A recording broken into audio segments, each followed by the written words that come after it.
नमस्कार साथियों, मेरा नाम रवि शर्मा है और मैं आपके सामने आज एक नया वीडियो लेकर प्रस्तुत हुआ हूँ। मेरे वीडियो का आज का टॉपिक है कि जो सुप्रीम कोर्ट का जो बुलडोजर पर फैसला आया है उसकी विवेचना कैसे कर सकते हैं हम, उसके क्या सकारात्मक पक्ष है, क्या नकारात्मक पक्ष है।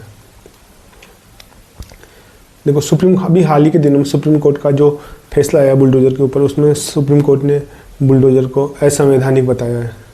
अर्थात बुलडोजर कोई न्याय नहीं है और बुलडोजर आम नागरिकों के मौलिक अधिकारों का भी उल्लंघन करता है, क्योंकि संविधान में भी ये दिया गया है कि हर व्यक्ति को आवास का बुनियादी अधिकार है। लेकिन बुलडोजर इस अधिकार का उल्लंघन करता है। तो सुप्रीम कोर्ट ने बुलडोजर को असंवैधानिक माना है और बुलडोजर पर रोक लगा दी है। लेकिन उसके लिए अगर बुलडोजर चलाना भी हो तो उसके लिए 15 पॉइंट की एक गाइडलाइन तैयार की है। सुप्रीम कोर्ट ने ये कहा है कि कोई भी व्यक्ति अगर आरोपी है और उस पर आरोप सिद्ध नहीं हुआ तो इस आधार पर या कोई संगीन अपराधों में भी आरोपी है तो इस आधार पर उसके घर को नहीं तोड़ा जा सकता। तो अगर कोई सक्षम प्राधिकरण को पहले तो ये सोचना चाहिए कि मतलब कि इस पर सुलह की जाए, लेकिन अगर फिर भी सक्षम प्राधिकरण उसके घर को तोड़ना चाहते हैं तो उसके लिए कुछ गाइडलाइन है। पहली एक तो ये होगा कि उसको रजिस्टर्ड डाक से कारण बताओ नोटिस भेजा जाएगा और उसके लिए 15 दिनों का टाइम दिया जाएगा ताकि वो सक्षम प्राधिकरण में अपील कर सके या सक्षम न्यायालय में अपील कर सके।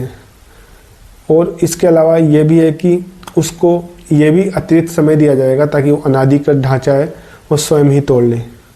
अगर कुछ ऐसे हैं कि जो लोग अपील नहीं कर पाएंगे तो उनको भी ये मौका दिया जाएगा, अतिरिक्त समय दिया जाएगा कि वो भी अपना अनाधिकृत निर्माण स्वयं तोड़ लें। और जो कारण बताओ नोटिस रजिस्टर्ड डाक से भेजा है उसकी जो कॉपी है, हार्ड कॉपी, वह उसकी संपत्ति के या मकान के बाहर चस्पा की जाएगी। इसके अलावा एक डिजिटल पोर्टल भी तैयार किया जाएगा जिस पर वो नोटिस उपलब्ध होगा। अगर मान लो घर तोड़ना पड़े तो उस पूरी जो कार्रवाई है, ध्वंस की कार्रवाई, उसकी वीडियोग्राफी करी जाएगी और उसको संरक्षित रखा जाएगा। अगर बाद में वो अधिकारी मनमाने पूर्ण ढंग से कार्रवाई करते हैं और वो दोषी सिद्ध होते हैं तो उनके खिलाफ अवमानना की कार्रवाई होगी और उनसे पूरा जुर्माना वसूल किया जाएगा और वो जो संपत्ति है उसका पूरा मूल्य उन अधिकारियों से वसूल किया जाएगा और उन अधिकारियों से वसूल करके उनको जो घर के मालिक, संपत्ति के मालिक हैं, उनको मुआवजा दिया जाएगा। और सुप्रीम कोर्ट ने ये कहा कि अगर कोई भी इस तरीके से हम घर को गिराते हैं तो सिर्फ अनाधिकृत ढांचे को गिरा सकते हैं, कोई भी वैध ढांचे को बुलडोजर द्वारा नहीं गिराया जाएगा, चाहे वो व्यक्ति कितना ही संगीन अपराधी हो या उस पर अपराध सिद्ध हो गया हो या वो किसी केस में आरोपी हो। लेकिन सुप्रीम कोर्ट ने जो ये निर्णय दिया उसमें कुछ चीज़ों को बाहर रखा है, जैसे कि अगर किसी ने सड़क, रेल, जलमार्ग या फुटपाथ पर अतिक्रमण कर रखा है तो उस केस में ये फैसला लागू नहीं होगा। तो ये तो थी सुप्रीम कोर्ट की बुलडोजर था उस पर उसका सुप्रीम कोर्ट का जो फैसला उसके बारे में डिटेल। अब हम आगे बात करेंगे कि ये जो फैसला है इससे आम जनता के जीवन पे क्या असर पड़ेगा। आम जनता के जीवन पे ये असर पड़ेगा कि जो सरकारें कई बार राजनीतिक विद्वेष से या एक सांप्रदायिक विद्वेष से किसी को भी आरोपी बनाकर किसी केस में और उसके मकान को तोड़वा देती थी, तो उन चीज़ों पर कुछ हद तक लगाम लगेगी। कुछ हद तक इसलिए कि कभी भी सुप्रीम कोर्ट के फैसले पूरी तरीके से लागू नहीं होते। और इसका राजनीतिक पर असर क्या पड़ेगा? राजनीतिक पर असर ये पड़ेगा कि जो एक बुलडोजर न्याय चल रहा है उस पर एक हद तक लगाम लगेगी। हो सकता है कि अधिकारी या सरकारें इसका दूसरे तरीके से रास्ता ढूंढ लें, लेकिन अभी तो इस पर लगाम लगेगी और इससे जो बुलडोजर हिंदुत्व की जो हार्डकोर बुलडोजर राजनीति है उसको तात्कालिक नुकसान होगा। और इससे विपक्ष को और जो जनवादी ताकतें हैं, जनवादी शक्तियाँ हैं, उनको फ़ायदा होगा कि कम से कम सुप्रीम कोर्ट ने माना तो सही अवैध है। बाकी हम और आप देखते हैं कि सुप्रीम कोर्ट के फैसलों का कितना पालन होता है, क्योंकि एक बार अमित शाह ने भी कहा था कि सुप्रीम कोर्ट को वही डिसीजन देने चाहिए जिनकी वो पालना करवा सकता है।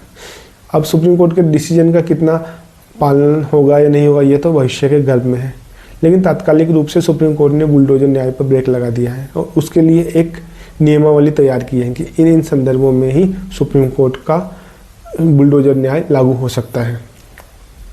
इसमें कुछ जो विपक्ष है और जो कई बार, क्योंकि बीजेपी जहाँ भी जाती है योगी आदित्यनाथ एक स्टार प्रचारक के रूप में जाते हैं, तो उनका नाम ही लोगों ने बुलडोजर बाबा दे दिया। तो इससे बीजेपी की जो ध्रुवीकरण की राजनीति है वो तेज होती है, क्योंकि उनको ये लगता है कि जो सांप्रदायिक ताकतें हैं वो यही देखती है कि मतलब उनका तो जो भी है हार्डकोर जो एक समुदाय विशेष है जैसे मुस्लिम समुदाय, उसके खिलाफ उनको यही सॉल्यूशन देती है जो कि हम इनको बस बुलडोजर न्याय, तो उस हद तक काफ़ी हद तक उस पर लगाम लगेगी।